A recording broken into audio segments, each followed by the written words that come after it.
Okay, so last video of the day, yay! Very quickly going over your assignment for today. And so just under your Livermore Library resources, you do have a reference resources activity. Very short of basically you're finding me 4 reference resources in various places, giving me a citation for those.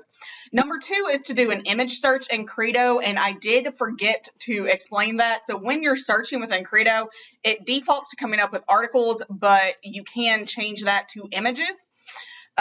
This can be helpful if you're ever having to include images in a document or doing a presentation, that these are things that have the correct bibliographic info, and they are so you can provide citations back to the correct owners and sources where you're finding this, whereas if you're just doing a Google search, they don't always lead back to the actual creator of that image, so you're not giving proper credit. So if you're ever just needing something to include, Credo can be a good place for that. So my bad, I forgot to show you earlier. But yeah, so very short, due by Monday at midnight, and so very quick practice finding reference resources in the library's databases.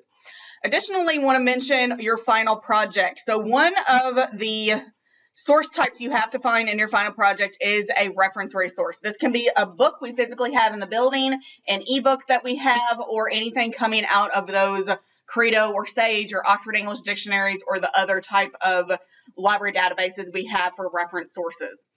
If it's coming as a physical item, it doesn't have to be something specifically in the reference collection, as long as it is one of those official reference resource types. So it's an encyclopedia, dictionary, thesaurus, handbook, almanac, bibliography, biographical data, something like that that would count as a reference source, giving you that foundational knowledge, something that's meant to be consulted, not read the whole way through, totally acceptable.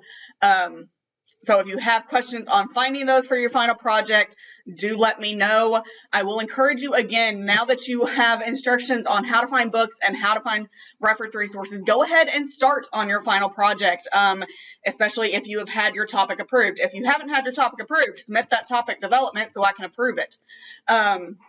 Go ahead, start pulling these, start doing your summaries and evaluations that are required for each source. That way you're not struggling at the end of the semester with this big, huge paper to write, take it in bite-sized chunks, piece it out.